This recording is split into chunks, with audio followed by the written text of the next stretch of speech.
राम सौर्यनु। आज हम vision IAS के अगस्त मंथ की करंट अफेयर्स पढ़ेंगे। करंट अफेयर्स में फर्स्ट टॉपिक अपने पॉलिटी एंड गवर्नेंस को कवर करेंगे। तो let's start.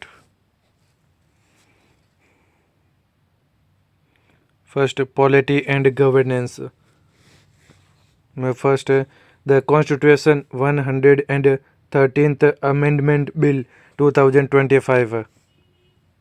Why in the news the Union Home Minister introduced the Constitution 100th and 113th Amendment Bill 2025 in the Lok Sabha. More on the news. Bill 6 seeks to provide for removal of the Prime Minister, Chief Minister, or any other minister in central and state governments and the Union Territories UT of Delhi, who is held in custody for 30 consecutive days for a serious criminal offences. The bills propose significant amendments to Articles 75, 164 and 239 and AA of the Indian Constitution. The same provisions are extended to Union Territory of Puducherry through the Government of Union Territories Amendment Bill 2025, empowering the President to act similarly. The Jammu and Kashmir Reorganization Amendment Bill 2025 also applies the same provisions to Jammu and Kashmir, allowing the LG to remove the CM and ministers. All three bills have been referred to the Joint Parliamentary Committee JPC for a detailed examination and discussion. Key provisions of a Constitution Amendment Bill 2025. Grounds for removal. A Union Minister, Chief Minister, CM or State Minister will be removed from office if they are arrested and detained in custody for 30 consecutive days for an offence punishable with 5 or more years of imprisonment. This also applies to the Prime Minister. Procedure for removal. For Union Ministers excluding PM, the President must remove the Minister of the Prime Minister's advice to be tendered by the 31st day of detention. If no advice is given, the Minister will automatically cease to hold office from the 31st day. For state ministers excluding CM, a similar provision applies when the governor acting on the advice of the chief minister. If the chief minister does not advise by the 31st day, the minister automatically loses office. For Delhi ministers excluding CM, and the president removes the minister on the advice of Delhi's chief minister. If no advice is tendered, the minister automatically ceases to hold office. For prime minister or chief minister, union territories, state and Delhi, and the prime minister or chief minister must tender their resignation by the 31st consecutive day of custody. If they fail to resign, they will automatically cease to hold office from the day thereafter. No bar on reappointment. Reappointment of a minister, prime minister or chief minister is allowed after their release from custody. Arguments in favor of bills. Constitutional morality and ethical governance. Supreme Court in Manoj Narula versus Union of India 2014 had indicated that morality is intrinsic to constitutional framework, urging against appointing persons with serious criminal charges as ministers. protecting public trust. This measure is seen as a strong stance against corruption and the criminalization of politics, potentially enhancing public trust in institutions. Good governance. It seeks to eliminate anomaly of governance from jail, aligning aligning executive functions with accountability and addressing constitutional gaps in accountability. Bridging legal gap. The existing Representation of People Act (RP Act) disqualifies elected representatives only after conviction. This bill addresses the interim period of arrest and detention, bridging a crucial legal gap. Fairness with other employees. Ordinary government employees face suspension after 48 hours in custody. Similar standards should apply to ministers. Other uniform party application advances political decriminalization, balancing frivolous arrests and judicial scrutiny, etc. Arguments against the bill. Political weaponization and threat to federalism. Central agencies like the ED and CBI could be misused to arrest leaders on flimsy charges, providing a legal shortcut to destabilize governments without electoral contest.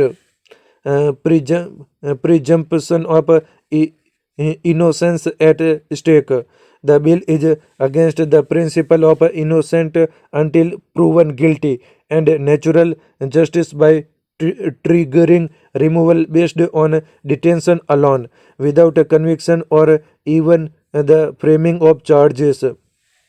The Supreme Court in Lilly Thomas versus Union of India held that disqualification begins only upon conviction, not arrest or detention. Inconsistency in treatment. There is an inconsistency between legislators and ministers. While members of parliament, MPs, and state legislatures, MLAs, are disqualified only upon conviction under the Representation Act 1951. Ministers under this bill could be forced to resign on mere detention.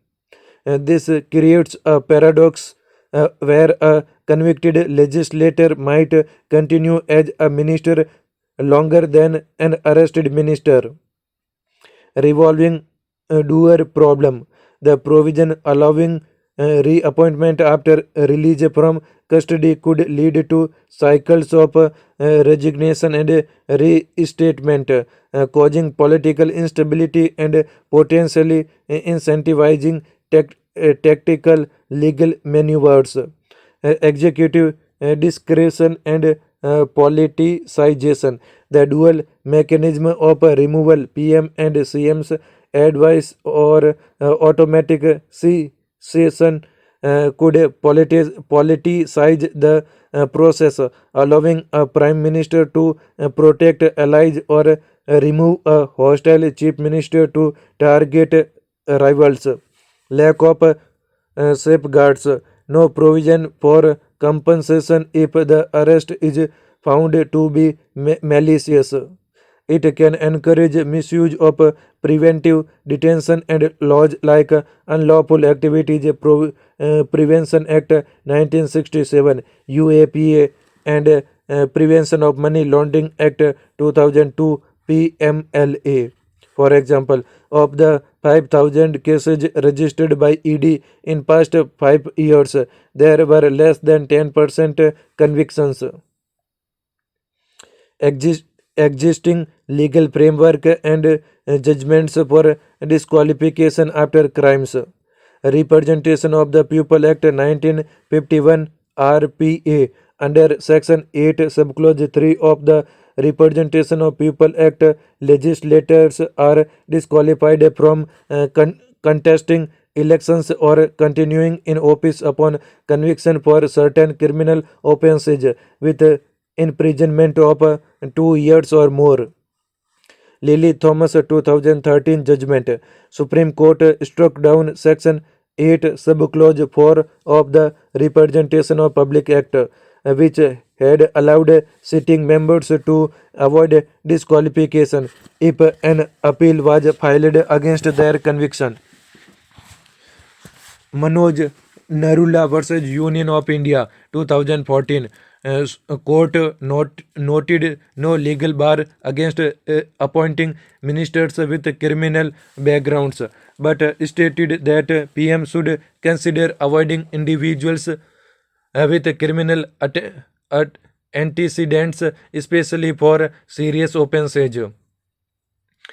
PIL of Public Interest Foundation 2018. Courts cannot add new disqualification grounds beyond laws. Recommended Parliament should enact laws requiring political parties to revoke membership and deny tickets to serious criminals. Election Commission of India in 2016. It recommended amending the Representation of Public Act to bar persons against whom charges are framed by court for an offence punishable with at least 5 years imprisonment from contesting elections. Way forward. Interim suspension rather than outright removal. Law could provide for interim suspension of ministerial functions during ongoing trials, allowing governance to continue without compromising accountability. Strengthening political parties' role.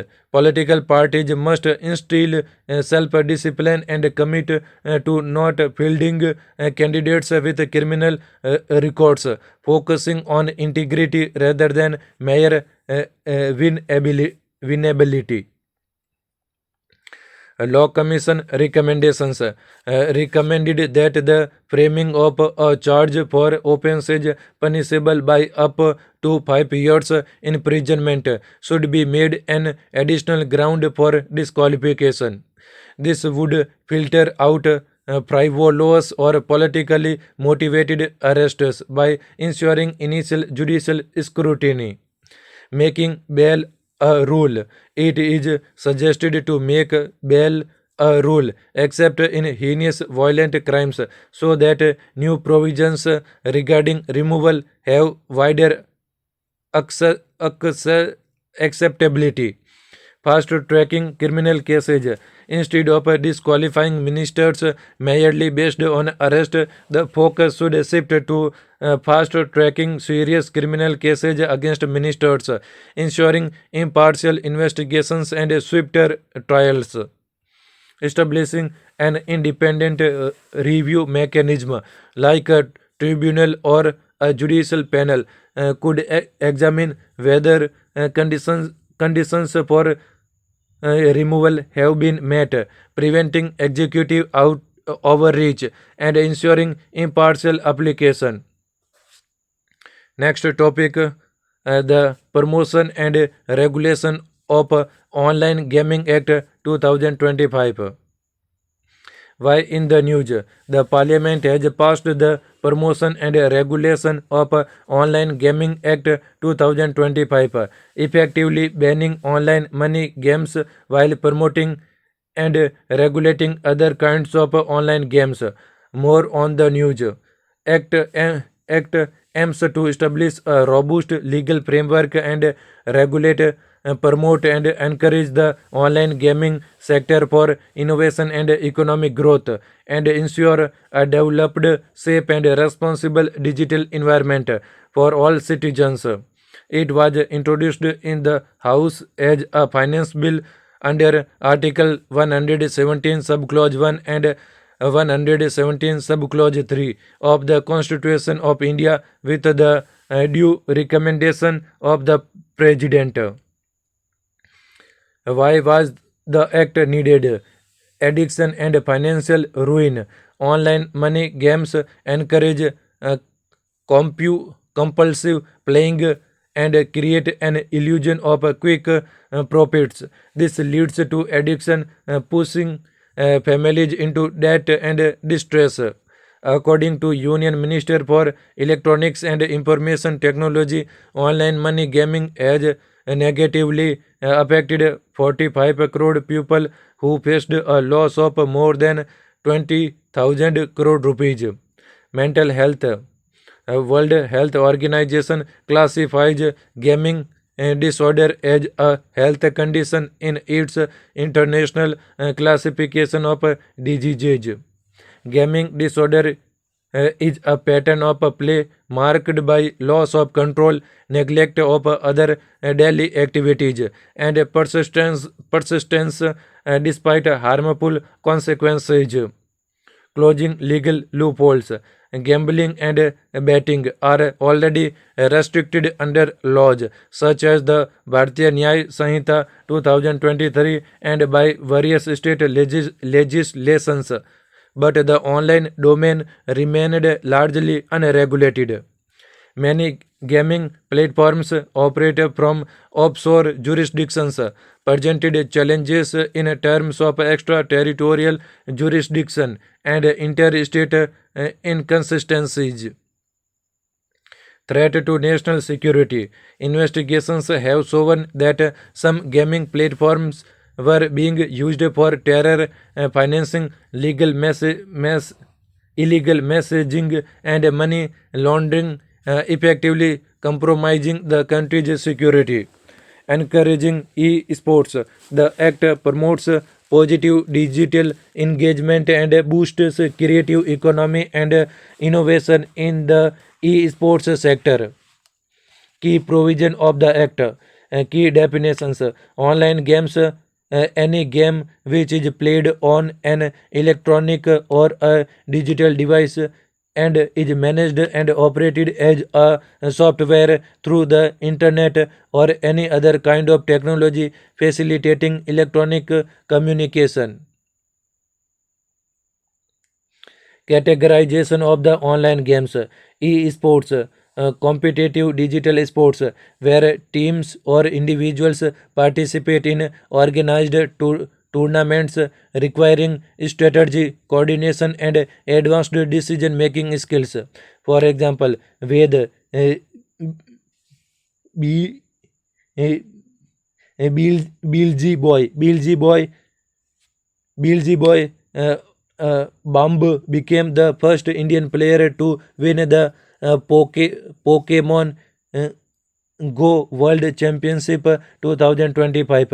Online social games, games that form part of everyday recreation, primarily skill based and designed for entertainment, learning, or social interaction. For example, Wordle online word game, Kahoot, etc. Online games, whether based on a chance, skill, or both, where financial stakes are involved. Financial stakes include paying fees or depositing money for playing in expectation of winning, linked to monetary or other gains. For example, Dream 11, Rumi, Poker, Winjo, etc. Applicability. It will apply to the whole of India and to online money gaming service offered within the territory of India or operated from outside the territory of India. Absolute prohibition of online money games. Online money games, also called real money games, and related services to be prohibited. Further, advertisements and financial transactions by banks or financial institutions towards payment for any online money games service are also prohibited. Authorities have also been empowered to block access to unlawful platforms under the Information Technology Act 2000. Promotion of e-sports, reorganize promotion of e-sports. recognized as a legitimate competitive sport. The Ministry of Youth Affairs and Sports will develop guidelines and infrastructure like training academies and research centers will be established. Promotion of social and educational games. Union government empowered to recognize and register social games that are safe and age appropriate with dedicated platforms for content distribution. Online gaming authority. Establishment of a national level regulatory authority to categorize and register games, determine if a game is a money game and address grievances. Offences and penalties. Offences under key provisions are cognizable and non-bailable. Imprisonment of up to 3 years and a fine of up to 1 crore rupees for offering online money games. Advertising such games shall attract imprisonment up to 2 years and a fine of up to 50 lakh rupees. Corporate and institutional liability. Companies and their officers can be held accountable with specific safeguards for independent and non executive directors who act with due diligence. Investigation and enforcement powers. Central government can authorize officers for investigation, search and seizure, including arrests without a warrant in certain cases. Article 117 Special provisions as to financial bills. Article 117 Subclause 1 covers matters in addition to other legislative provisions related to Article 110 Money Bill, which requires a President's recommendation and can only be introduced in the Lok Sabha. Article 117 Subclause 3 states that a bill involving expenditure from Consolidated Fund of India shall not be passed by either House of Parliament unless the President has recommended to that House and consideration of the bill.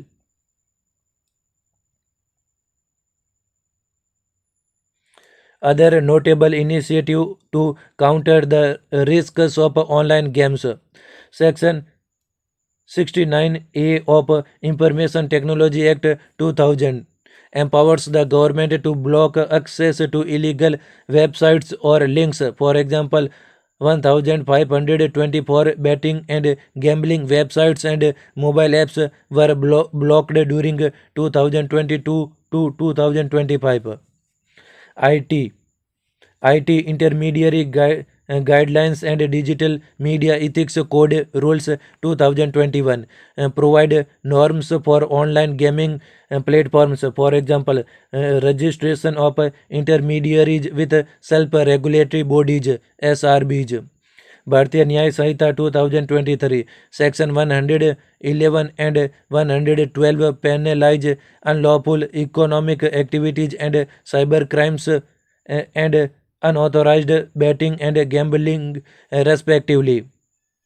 Integrated Goods and Services Tax Act 2017 IGST Act. Illegal and offshore gaming platforms are regulated under the IGST Act. Consumer Protection Act 2019 prohibits misleading and surrogate advertisements. The Central Consumer Protection Authority CCPA has issued advisories to prevent celebrities and influencers from endorsing betting platforms. While the act offers several advantages in terms of promoting e-sports and safeguarding citizens in the digital era, it also raises concerns about policy volatility and uncertainty. The abrupt ban on the rapidly growing online money gambling sector risks creating a perception of a policy inconsistency. It can undermine industry and investor confidence, particularly affecting the inflow of foreign investment into India. Conclusion. The Promotion and Regulation of Online Games Act 2025 represents a significant milestone in shaping India's digital landscape.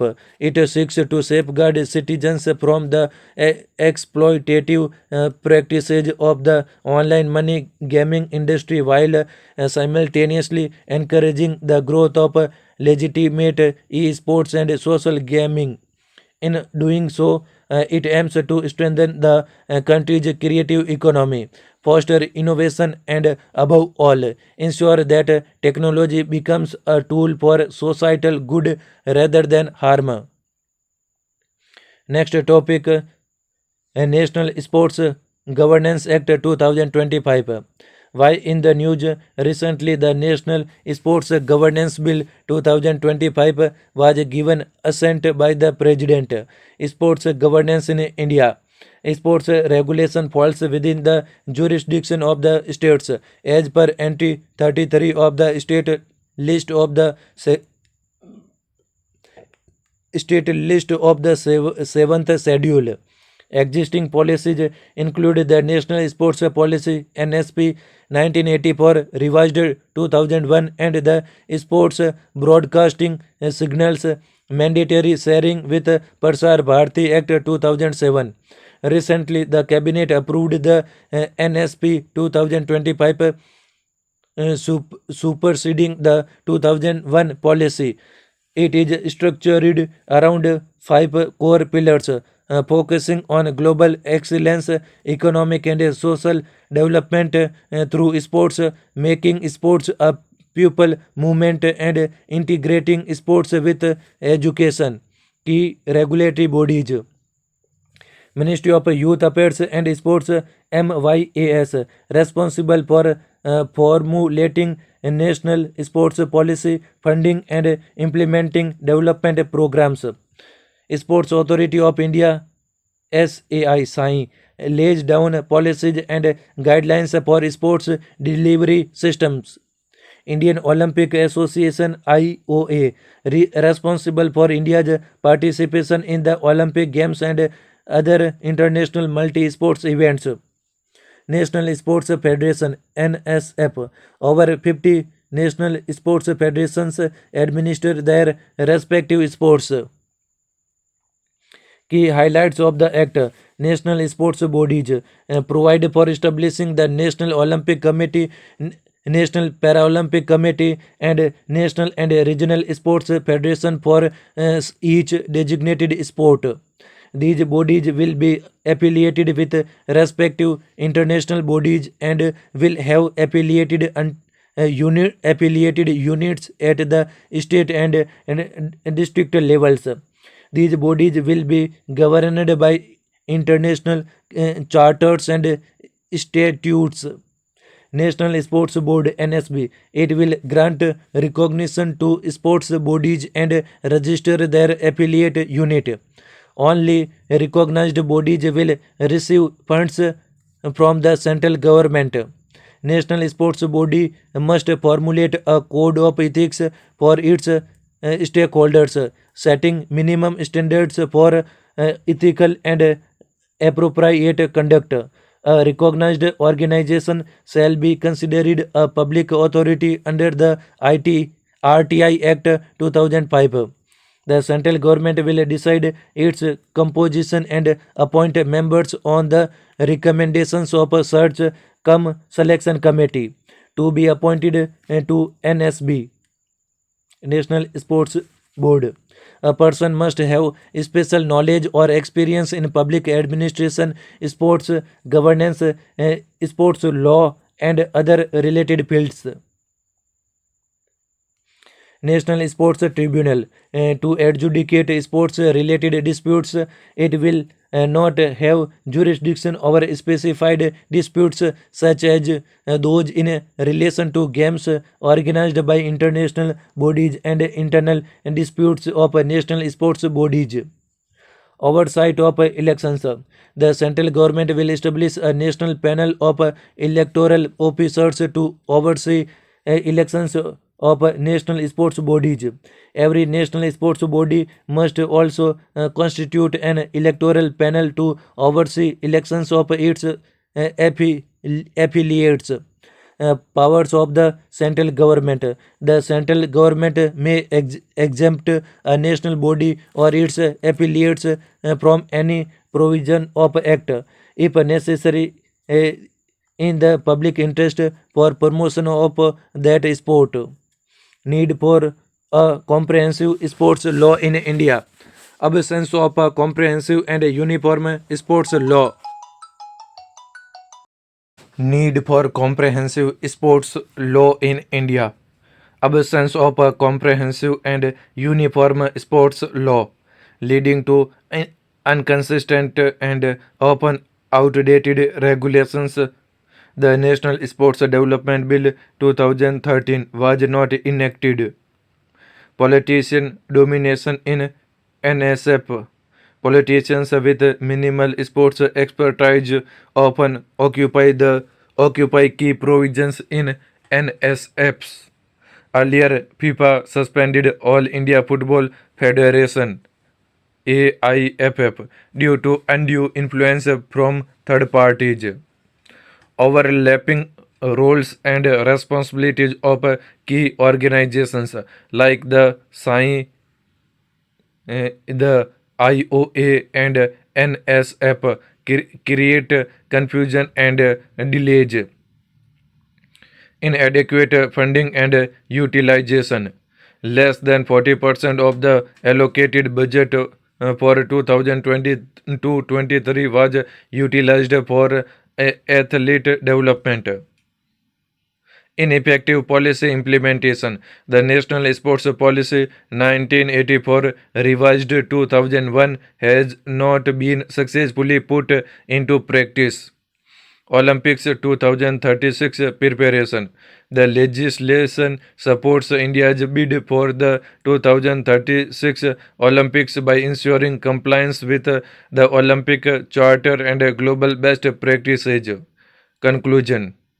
The National Sports Governance Act 2025 aims to create a transparent, accountable, and athlete-centric sports ecosystem, aligning with global best practices and ensuring robust oversight for sustained excellence in Indian sports. Related news. National Anti-Doping Amendment Bill 2025 was also given assent by the President. Seeks to amend the National Anti-Doping Act 2022. Key highlights of the Act. M. It prohibits doping in sports and provides a framework for testing, enforcement, and adjudication of violations. It gives effect to the UNESCO Convention Against Doping in Sports. It establishes a National Anti-Doping Agency (NADA) to implement anti-doping rules. National Board for Anti-Doping in Sports to oversee activities of NADA and advise the central government on anti-doping regulations. Changes made from the earlier act. Appeal panel. The power of constitute the appeal panel AP and prescribe appeal procedures has shifted from the national board to the central government. Autonomy of anti-doping bodies. Any member of NADA will have operational independence in line with WADA and WADA norms and UNESCO standards. Specified bodies can appeal to CAS. Earlier, any person could file an appeal before the Court of Arbitration of Sports (CAS) in Switzerland. Mandatory accreditation of testing labs from WADA, unlike the earlier voluntary provision anti-doping rule violations. It adopts the World Anti-Doping Code's definitions and schedules, giving them the force of law in India. Next topic, Jan Viswas Amendment of Provision Bill 2025. Why in the news? Recently, the Jan Viswas Amendment of Provision Bill 2025 was introduced in a Lok Sabha to amend certain enactments to decriminalize and rationalize offences to further enhance trust-based governance for ease of living and doing business. More on the news. The bill builds on the success of the Jan Viswas Act 2023, which had decriminalized 183 provisions in 42 central acts administered by 19 ministries and departments. The 2025 bill expands these reforms, addressing 16 central acts administered by 10 ministries and departments. The bill exemplifies process reforms by replacing rigid punitive compliances and rationalized trust-based mechanisms to streamline procedures, reduce judicial burden, and create an enabling environment for citizens and businesses alike. Key features of the bill. First time, first time contraventions for 76 offenses under 10 different acts. The bill provides that first time violations will attract only an advisory or warning instead of punishment. Decriminalization of minor offences removes imprisonment clauses with monetary penalties or warnings for minor technical and procedural defaults. For example, some acts like the T Act 1953, Legal Mandatory Act 2009, already amended in 2023, are further decriminalized. Rationalization of penalties.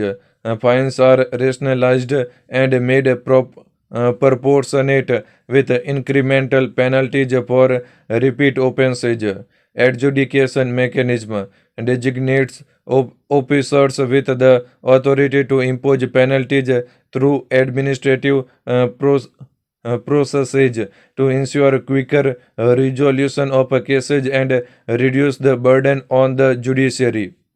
Automatic revision of fines provides for an automatic increase of 10% in fines and penalties every 3 years, which ensures that penalties remain effective as a deterrent without the need for frequent legislative amendments. What are process reforms? Process reforms are described as nuts and bolts reforms that involve changing specific rules or procedures, such as altering a altering a subsection of a rule. Unlike structural reforms, for example, GST, insolvency and bankruptcy code, monetary policy committee, which change the underlying architecture of an economic activity. Proce- process process reforms impose the operation of a given structure. They are micro level targeted changes to improve operational efficiency in specific sectors or activities within public policy. Economic Survey 2022-23 also advocated the merits of simpler regulations and smoother processes as against over regulation and opacity in Indian administrative and legal processes. Significant of process reforms. Sustaining economic growth. As the world's fastest growing economy, India needs ongoing reforms to maintain momentum. Process reforms will the space between major structural changes, keeping the wheels of progress turning, ease of doing businesses. Age of doing businesses, living and science. These reforms directly remove day-to-day irritations for citizens, businesses, and researchers. For example, new procurement rules for scientific institutions make it easier for scientists to work efficiently, unblocking bottlenecks and delays. Many government processes in India have legacy inefficiencies due to old rules, cumbersome paperwork, unnecessary approvals, slow delivery of services, creating barriers for citizens and businesses,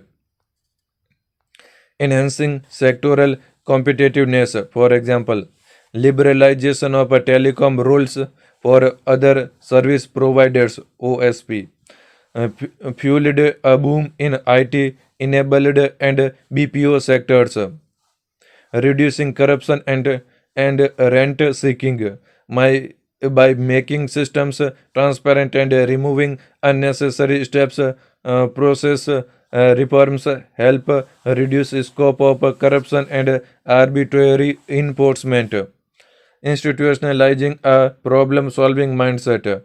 Systematic process reforms build a culture of continual problem solving within government, making institutions agile and responsive rather than assuming systems are God given.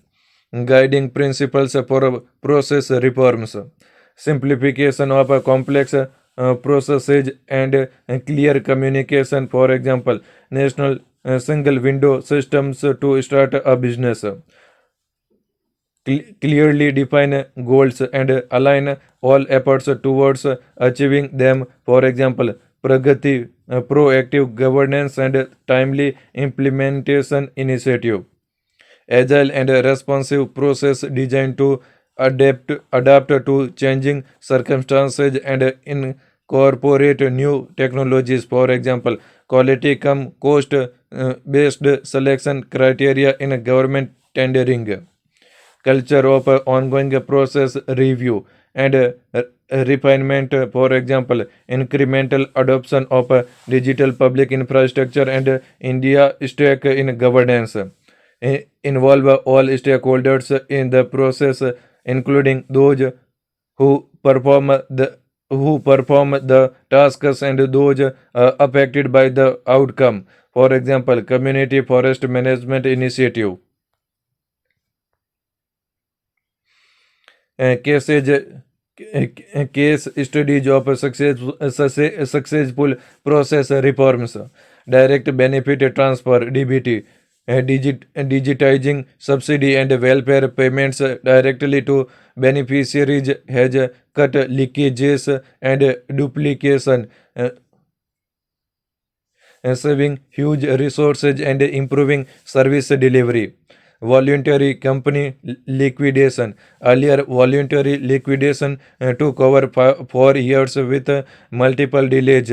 Streamlining the advertisement process and classifying that certain NOCs were not required have drastically cut it down in some cases, creating one of the fastest exit regime globally.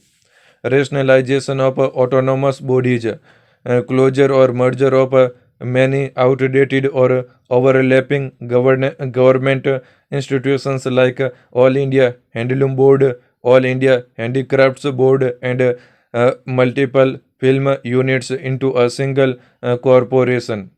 Government e-marketplace portal introduced to increase transparency and reduce procurement costs by 15 to 20% through an online platform. Legal and dispute resolution reforms focus on reducing delays and costs in courts, incorporating insolvency and bankruptcy code (IBC) and debt recovery mechanisms. Legal metrology amendments, criminal penalties for many minor offenses were decriminalized through the Jan Vishwas Act 2023 to reduce rent seeking and harassment. Conclusion: As India continues to evolve into a dynamic, innovation-driven economy, reforms like the Jan Viswas Bill must be seen not as endpoints but as milestones in a longer journey of governance transformation. By embracing technology, continuous simplification, and citizen-centric governance, these reforms can translate into a culture of responsiveness, transparency, and adaptability within institutions. Next topic है news in shorts में first topic है commercial prohibited speeches not a part of fundamental rights supreme court the court was hearing a case against social media comedians for abusing freedom of speech and expression by making insensitive jokes about persons with disabilities.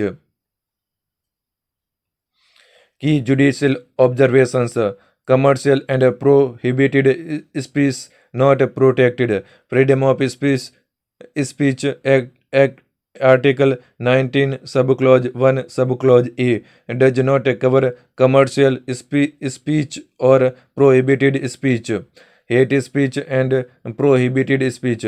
Expressions that promote or incite enmity, hatred, or violence against a group based on inherent characteristics such as religion, race, caste, or ethnicity. Commercial speech, advertising, and related forms of speech with economic intent. Accountability of influencers. Influencers with a large following must act responsibly. Penal action and compensation. Suggested proportionate punitive measures under IT rules and Cinematograph Act. Social media guidelines. Court asked government to draft comprehensive guidelines for regulating online content. Supreme Court judgment related to free speech. Amish Devgan versus Union of India 2020. It differentiated between free speech and hate prohibited speech and emphasized the responsibility of influencers with wide reach. Shreya Singhal versus Union of India 2015. Supreme Court held that legitimate online expression cannot be curtailed in the absence of imminent harm. Legal framework for online content regulation in India. The IT Act 2000 and its amendments regulate online content with Section 69A empowering the government to block access to information. Cinematograph Act 1952 prohibits content that criticizes, maligns, or slanders a person of a group. Next topic rules for OCI card tightened. Union Ministry of Home Affairs has issued the notification under Section 7D of the Citizenship Act 1955. Key highlights of the notification. OCI यानी Overseas Citizens of India. Registration can be revoked if an individual is sentenced to at least 2 years in prison or if a charge sheet is filed against them for an offense carrying a sentence of 7 or more years of imprisonment. About OCI cards introduced in 2005 through an amendment in the Citizenship Act 1955. In 2015, person of Indian origin PIO card scheme was merged with OCI and all PIO Indian origin person of Indian origin card holders were deemed to be OCI card holders. OCI is not to be misconstrued construed as dual citizenship. It does not confer political rights.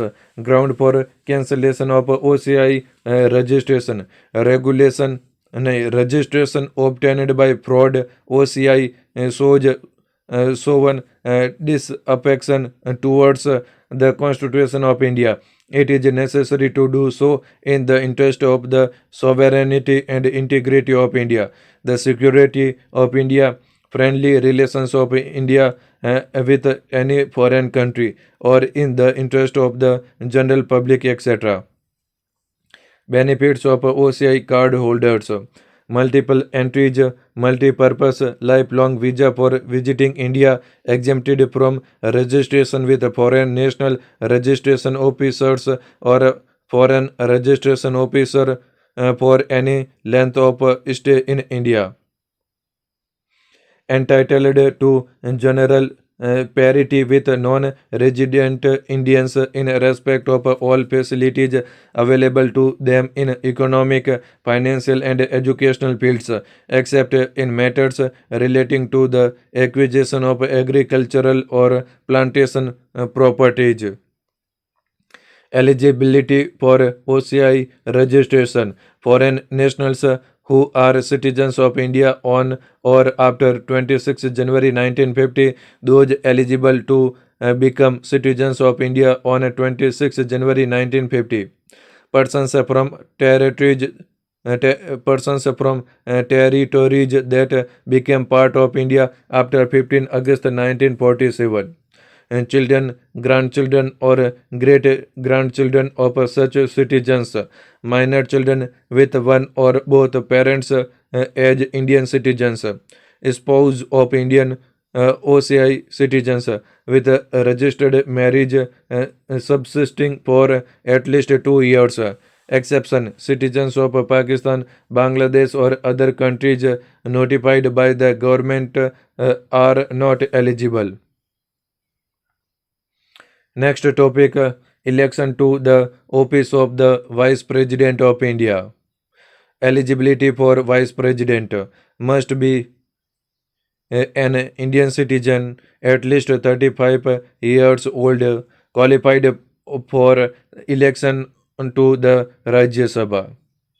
The Election Commission of India (ECI) has announced the election date for the 17th Vice Presidential election. Constitutional provisions related to Vice President term and vacancy. As per Article 67, the Vice President serves for 5 years. Article 68, Subclause 2 mandates a prompt election in case of a vacancy. Electoral College comprises members of both Lok Sabha and Rajya Sabha, elected plus nominated. Present strength 782 MPs. Voting system proportional representation by single transferable vote and secret ballot. Article 66 subclause 1. Authority: Election Commission of India (ECI) under Article 324 and through powers under Presidential and Vice Presidential Elections Act 1952. Election procedure of a Vice President. Nomination requires 20 proposers and 20 seconders. 15,000 rupees deposit is mandatory. Voting conducted in Parliament House using Special Election Commission of India supplied pens. First preference vote is compulsory. Supervision: Election Commission of India appoints the returning officer, Secretary General, Rajya Sabha, and observers. Key safeguards followed in elections: and no party whip allowed. Violation of secrecy or use of unauthorized pen invalidates the vote. Bribery or undue influence is grounds for election challenge under the Presidential and Vice Presidential Election Act 1952. Next topic, National Cooperative Development Corporation (NCDC). The Union Cabinet has approved the Central Sector Scheme granting aid in grant in aid to National Cooperative Development Corporation NCDC. About the grant in aid to NCDC, the scheme has an outlay of rupees 2000 crore rupees for a period of 4 years 2025 to 2029 with an allocation of rupees 500 crore rupee each year. And the NCDC will serve as the executive agency for the scheme, handling fund disbursement, project monitoring, and loan recovery. Grant in aid are payments in the nature of assistance, donation, or contribution made by one government to another government. They are guided by Article 275 statutory grants and Article 282 discretionary grants of the Constitution. National Cooperative Development Corporation NCDC, headquartered in New Delhi. Genesis. The National Cooperative Development Corporation was established in 1963 by the Act of Parliament as a statutory corporation and under the Ministry of Cooperation. Functions. The National Cooperative Development Corporation Act has been amended to expand the corporation's area of operation, allowing it to assist different types of cooperatives and broaden its financial base. Management. The National Cooperative Development Corporation is managed by a General Council which has 51 members who shape its policies and programs. Day-to-day activities are handled by a 12-member board of management. Conclusion. The scheme funds modernization and new projects benefiting millions of farmers by improving their economic conditions, creating widespread employment, and strengthening India's vital cooperative sector. Note: for more information on cooperatives in India, refer to Article 1.3 National Cooperative Policy 2025 of July 2025 Vision IAS Monthly Current Affairs Magazine.